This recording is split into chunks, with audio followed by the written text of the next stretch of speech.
3 septembre 1914, 22h30, quartier général allemand, près de Nancy. Le Kaiser Guillaume II descend de son train impérial avec un sourire confiant. Il vient assister personnellement à la chute de Nancy, prévue dans exactement 48 heures. Les généraux allemands lui promettent un défilé de victoire dans les rues de la ville française dès le 6 septembre. Nancy tombera comme les autres, déclare un officier d'état-major. Leurs défenses sont brisées. Ils reculent partout. Et les faits semblent lui donner raison. L'armée française vient de subir des défaites catastrophiques à Sarrebourg et Morhange. Le général Noël de Castelnau a reçu l'ordre de replier sa deuxième armée vers les hauteurs du Grand Couronné, un arc de colline dominant Nancy. Mais les soldats français sont épuisés, démoralisés et largement dépassés en nombre. La 6e armée allemande du prince Ruprecht de Bavière compte près de 300 000 hommes. Face à eux, Castelnau ne dispose que de 150 000 défenseurs fatigués.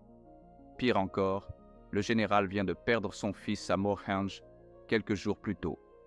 Il commande maintenant un homme brisé de chagrin, comme diront plus tard les historiens. Dans la nuit du 3 au 4 septembre, l'artillerie allemande commence son bombardement préparatoire. Des centaines de canons pilonnent les positions françaises sur le Grand Couronné. Les obus explosent sans interruption. Les villages autour de Nancy brûlent. Les Allemands sont certains de leur victoire. Le Kaiser attend son défilé triomphal.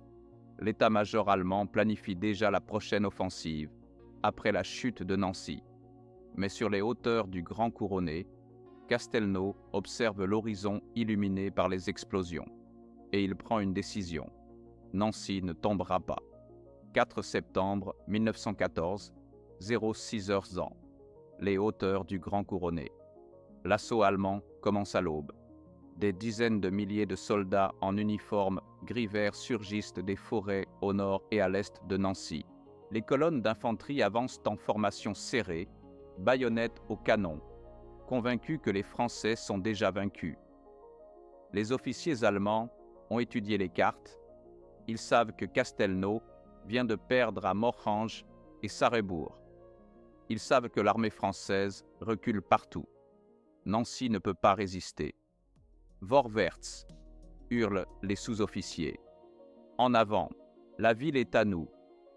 Les premières vagues allemandes grimpent les pentes boisées du Grand Couronné, s'attendant à trouver des positions abandonnées ou des défenseurs en déroute.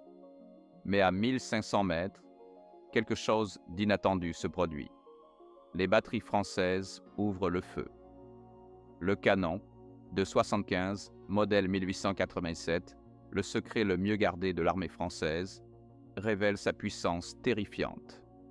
Chaque pièce peut tirer entre 12 et 18 obus par minute grâce à son système de recul hydraulique révolutionnaire. Les servants n'ont pas besoin de réajuster le canon après chaque tir. Les obus de 65 mm pleuvent sur les formations allemandes avec une cadence que personne n'a jamais vue auparavant. Les explosions déchirent les rangs allemands. Des compagnies entières disparaissent dans les gerbes de terre et de fumée. Les survivants cherchent désespérément un abri, mais le feu français ne s'arrête jamais. 15 coups par minute, 20 coups par minute. Les servants français travaillent comme des machines, rechargeant, tirant, rechargeant encore. Castelnau observe la bataille depuis son poste de commandement. Son visage reste impassible, mais ses mains tremblent légèrement. Il pense à son fils mort, à Morhange. Il pense aux milliers de soldats français qui comptent sur lui. Il pense à Nancy, la ville qu'il doit sauver à tout prix. Continuez le feu, ordonne-t-il calmement. Ne les laissez pas atteindre nos tranchées. Les Allemands tentent de déployer leur propre artillerie lourde, mais les positions françaises sur les hauteurs offrent un avantage décisif. Les canonniers français peuvent observer tout le champ de bataille et ajuster leurs tirs avec précision. Chaque batterie allemande qui se révèle devient immédiatement une cible prioritaire. Pendant 3 jours, les assauts se répètent. Les Allemands lancent vague après vague contre les positions françaises. Ils attaquent depuis Château-Salins au nord, depuis Lunéville à l'est. Le prince Ruprecht de Bavière engage division après division, certain que les Français vont craquer. Les pertes allemandes montent en flèche, mais l'état-major refuse d'admettre l'échec. Au quartier général allemand, le Kaiser Guillaume II attend toujours son défilé de victoires. Les rapports qui lui parviennent parlent de résistance temporaire et de repli tactique français imminent. Personne n'ose lui dire la vérité. Les Français ne reculent pas. Ils tiennent. Et leur artillerie fait des ravages absolument terrifiants dans les rangs allemands.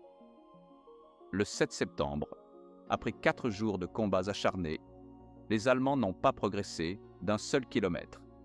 7 septembre 1914, 06 heures ans. Le moment critique. L'empereur Guillaume II se tient sur le plateau d'Amance, jumelles en main, observant ses troupes se préparer pour l'assaut décisif.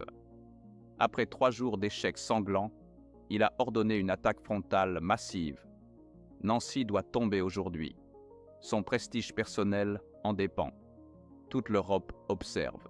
Mes soldats ne peuvent pas échouer devant une ville française, déclare-t-il à ses généraux. Nous sommes Allemands. Nous sommes supérieurs. Le prince Ruprecht de Bavière concentre toutes ses forces disponibles sur un seul axe, la route de Château-Salins à Nancy, directement à travers la forêt de Champenoux et le mont d'Amance. Si cet axe tombe, Nancy est perdue. Les défenseurs français le savent, les attaquants allemands le savent, et l'empereur le sait. À 06 heures précises, l'artillerie lourde allemande déchaîne un bombardement d'une violence inouïe. Des canons de 105 mm, 105 mm et 210 mm pilonnent le piton d'Amance. En 8 heures, un seul kilomètre carré reçoit 3000 obus de gros calibre. Les positions françaises disparaissent dans un chaos de fumée, de feu et d'explosions. Les arbres de la forêt de Champenoux sont littéralement coupés en deux par les impacts. La terre tremble jusqu'à Nancy même. Puis, l'infanterie allemande se lance à l'assaut. Galvanisés par la présence de l'empereur, des régiments bavarois entiers surgissent de la forêt en hurlant. Ils submergent les premières lignes françaises par leur nombre. Les 206e et 212e régiments d'infanterie français tentent une contre-attaque désespérée dans la forêt de Champenoux. Ils se font pratiquement anéantir. Les survivants reculent, laissant des centaines de cadavres parmi les arbres brisés. Les Allemands s'emparent de cercueils, puis de Velaines, puis de Buissoncourt. Le Grand Couronné est débordé par le nord et par le sud. La 136e brigade française perd Champenoux. Les batteries d'artillerie françaises sur le mont d'Amance et à La Rochette sont écrasées par le feu de contre-batterie allemand et réduites au silence. À Dizian, l'impensable se produit. Le défilé de la Mézule, entre le plateau de Faulx et Malzeville, tombe aux mains des Allemands. La forêt de Champenoux est perdue. La route directe de Nancy est ouverte. Au quartier général français, les rapports arrivent en cascade. Mont d'Amance, bombardé sans interruption. 206e RI détruit. Champenoux perdu. Route de Nancy dégagée pour l'ennemi. Castelnau lit chaque message, son visage toujours impassible. Autour de lui, ses officiers d'état-major échangent des regards inquiets. Nancy se trouve à portée de tir. Si les Allemands installent leur artillerie lourde dans les positions qu'ils viennent de conquérir, la ville sera pulvérisée. Le général observe la carte. Il voit exactement ce que voient sur les Allemands. Une brèche, une opportunité, une victoire à leur portée. Mais Castelnau voit aussi quelque chose que les Allemands ne voient pas encore. Les attaquants bavarois ont progressé, certes. Ils ont pris des villages. Ils ont brisé des régiments français, mais ils ont dû étirer leurs lignes pour maintenir leurs gains. Leurs flancs sont exposés, leurs unités sont désorganisées par la violence des combats, et surtout, ils viennent de s'engager dans un saillant profond, entourés sur 3 côtés par des positions françaises intactes. Castelnau prend sa décision. Il ne va pas replier ses troupes, il ne va pas abandonner Nancy, il va contre-attaquer.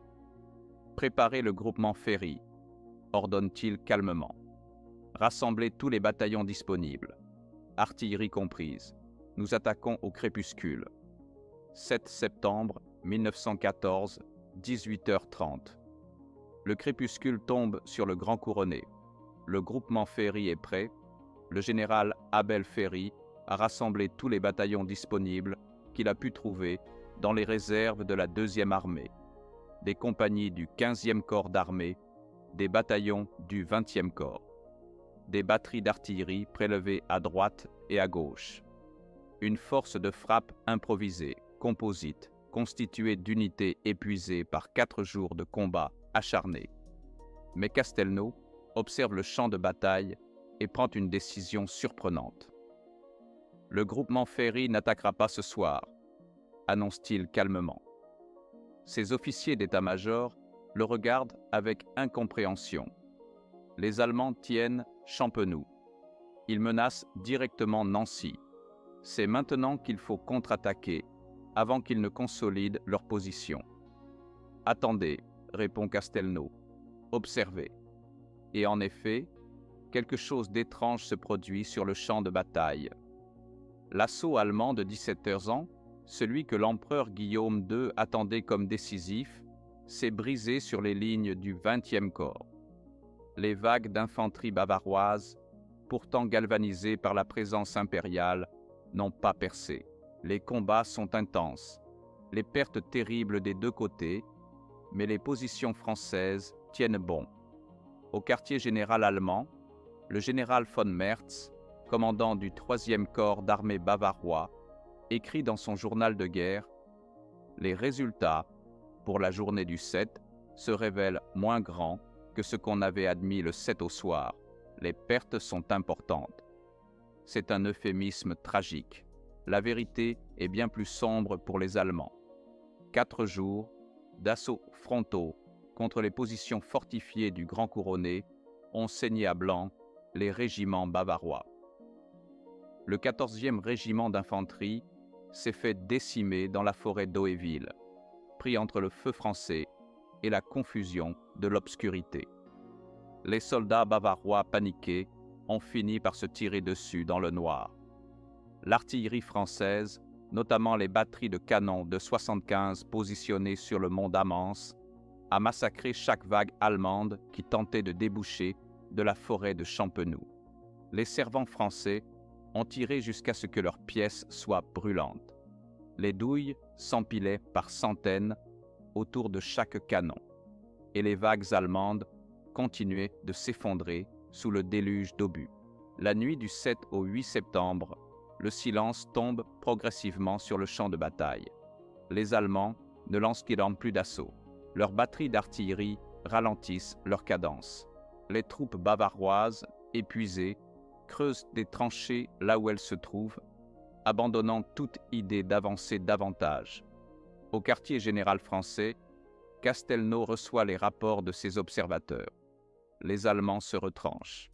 Ils fortifient leur position conquise. Ils ne bougent plus. Ils sont à bout, murmure un officier d'état-major. Castelnau hoche la tête lentement.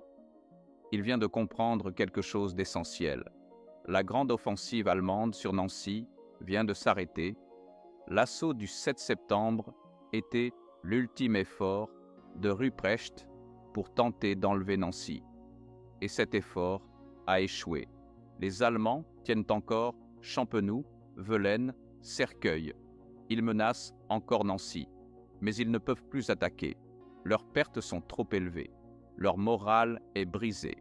L'empereur Guillaume II, qui attendait son défilé triomphal, observe maintenant des régiments décimés qui creusent des tranchées défensives. Le 8 septembre, au matin, aucune attaque allemande ne se déclenche. Le silence règne sur le grand couronné, un silence étrange, inquiétant, après 4 jours de bombardements ininterrompus. Castelnau convoque le général Ferry. « Préparez votre groupement », ordonne-t-il. « Nous passons à l'offensive demain, 9 septembre 1914, 05h. L'aube se lève sur un champ de bataille silencieux. Le groupement Ferry se met en mouvement dans l'obscurité. Des colonnes d'infanterie françaises progressent discrètement à travers les forêts, contournant les positions allemandes conquises 3 jours plus tôt. Castelnau a ordonné une manœuvre d'enveloppement. Au lieu d'attaquer frontalement les positions allemandes fortifiées à Champenoux et Velaines, les forces françaises vont frapper les flancs exposés du saillant bavarois. Les batteries de canons de 75, repositionnées pendant la nuit, ouvrent le feu à 06h précises. Mais cette fois, ce ne sont pas les lignes allemandes qu'elles ciblent. C'est l'arrière, les routes, les voies de ravitaillement, les points de rassemblement. Les Allemands, épuisés par 5 jours d'assaut sanglants, sont pris complètement par surprise. Leurs forces à Champenoux et dans la forêt se retrouvent soudainement menacées d'encerclement. Les bataillons français du 15e et 20e corps attaquent depuis le nord et le sud, simultanément resserrant l'étau. Mais quelque chose d'encore plus décisif se produit loin au nord, sur la Marne. Les nouvelles arrivent au quartier général allemand par télégramme. La bataille de la Marne tourne au désastre. Les armées allemandes qui menaçaient Paris sont en pleine retraite.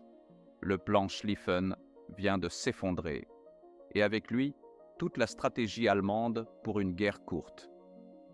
Le général von Moltke, chef d'état-major allemand, envoie le major Röder au quartier général du prince Ruprecht avec des ordres immédiats. Cesser l'offensive, préparer le repli vers la frontière. Ce n'est qu'à ce moment que Ruprecht découvre que les armées près de Paris sont sous pression sévère et en train de reculer.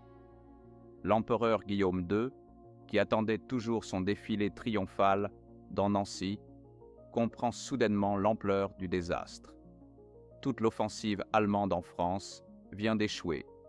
Verdun tient, Nancy tient, Paris est sauvé, et maintenant, ces armées doivent battre en retraite sur tout le front. Le 10 septembre, la 6e armée allemande commence son retrait vers l'Est.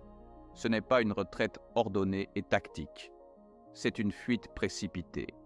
Les Bavarois abandonnent Champenoux, Velaines, Cercueil, tous les villages qu'ils avaient conquis au prix de milliers de vies. Ils laissent derrière eux du matériel, des canons endommagés, des blessés. Les troupes françaises du groupement Ferry réoccupent les positions perdues, presque sans combattre. Les Allemands sont partis pendant la nuit. Les tranchées qu'ils avaient creusées si laborieusement sont vides. Les batteries d'artillerie lourde qui bombardaient Nancy depuis 6 jours se taisent définitivement. Le 13 septembre, les forces françaises reprennent Pont-à-Mousson et Lunéville sans opposition. Les Allemands ont franchi la Seille et continuent leur repli vers la frontière. Le front se stabilise là où il restera jusqu'en 1918. À Nancy, les cloches des églises sonnent la victoire. Les habitants sortent dans les rues, incrédules. Pendant 10 jours, ils ont entendu le grondement incessant des canons. Ils ont vu les lueurs des explosions sur le Grand Couronné. Ils se sont préparés à l'occupation, à voir les colonnes allemandes défiler dans leurs rues. Et maintenant, c'est fini. Nancy est sauvée. Le général de Castelnau, l'homme brisé de chagrin qui avait perdu son fils à mort-ange, est acclamé comme le sauveur de Nancy. Mais lui-même reste silencieux, pensif. Il sait ce que cette victoire a coûté. Il sait combien d'hommes sont tombés sur les pentes du Grand Couronné. L'empereur Guillaume II remonte dans son train impérial et quitte le front de Lorraine. Il n'aura jamais son défilé de victoire à Nancy. 14 septembre 1914. Le silence règne sur le Grand Couronné. Les habitants de Nancy sortent dans les rues, encore incrédules. Pendant 10 jours, ils ont entendu le grondement incessant des canons. Ils ont vu les lueurs orangées des explosions illuminer l'horizon chaque nuit. Ils ont préparé leur cave pour l'occupation allemande qui semblait inévitable. Et maintenant, c'est fini. Les soldats français qui redescendent des hauteurs du Grand Couronné sont épuisés, sales, traumatisés. Beaucoup ont les mains brûlées, à force de servir les canons de 75 pendant des jours sans interruption. Leurs uniformes sont déchirés, leurs visages sont creusés par le manque de sommeil. Mais ils ont tenu. Le coût humain est terrible. La 6e armée allemande a perdu 28 957 hommes en septembre, dont 687 tués, la majorité dans les combats autour du Grand Couronné.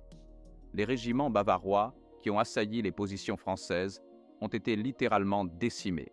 Certaines compagnies ont perdu 60% de leurs effectifs. Mais les pertes françaises sont également lourdes. Les 206e et 212e régiments d'infanterie ont été pratiquement anéantis dans la forêt de Champenoux. Les batteries d'artillerie ont tiré des dizaines de milliers d'obus jusqu'à épuisement complet. Des villages entiers autour de Nancy ont été détruits par les bombardements. Le général de Castelnau est acclamé comme le sauveur de Nancy. Les autorités civiles organisent des cérémonies en son honneur. Les journaux français célèbrent la victoire, mais Castelnau lui-même reste silencieux, hanté par la mort de son fils à Morhange et par les milliers d'hommes tombés sous son commandement. Ironiquement, malgré cette victoire cruciale, Castelnau ne sera jamais fait maréchal de France. L'histoire retiendra les noms de Foch, Joffre, Pétain. Mais le nom de l'homme qui a sauvé Nancy sera largement oublié. La bataille du Grand Couronné aura pourtant des conséquences stratégiques majeures. En fixant une grande partie des forces allemandes en Lorraine pendant 10 jours critiques, Castelnau a permis à Joffre de transférer des divisions vers l'ouest pour renforcer les armées combattant sur la Marne.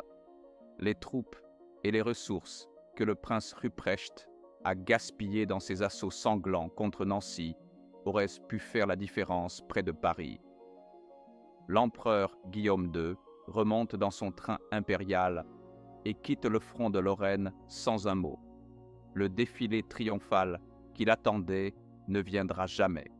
Nancy restera française jusqu'à la fin de la guerre. Le front se stabilisera sur la Seille, exactement là où Castelnau a arrêté l'offensive allemande, et n'en bougera plus jusqu'en 1918. Les historiens compareront plus tard la bataille du Grand Couronné à la bataille de la Marne. Les deux victoires, simultanées, ont sauvé la France en septembre 1914. La Marne a sauvé Paris. Le Grand Couronné a sauvé Nancy et toute la Lorraine. Mais la Marne est entrée dans la légende. Le miracle de la Marne est enseigné dans tous les livres d'histoire. Les taxis parisiens qui ont transporté les troupes sont devenus un symbole national. Le Grand Couronné, lui, reste une victoire oubliée, une bataille que peu de gens connaissent aujourd'hui. Pourtant, pendant 10 jours, en septembre 1914, 150 000 soldats français ont tenu contre 300 000 Allemands. Et ils ont gagné. Sur les hauteurs qui dominent Nancy, des monuments commémorent aujourd'hui les combats. Mais rares sont ceux qui s'y rendent. L'histoire a préféré retenir d'autres noms, d'autres batailles. Castelnau, l'homme qui a dit « Nancy ne tombera pas », méritait mieux. Aujourd'hui, si vous demandez à un Français de nommer une bataille de septembre 1914, il répondra « la Marne ». Presque personne ne connaît le Grand Couronné. Pourtant, les deux batailles ont eu lieu simultanément. Les deux ont sauvé la France. Et les deux ont brisé le plan allemand pour gagner la guerre en 6 semaines. La différence ? La Marne a sauvé Paris, la capitale, le symbole.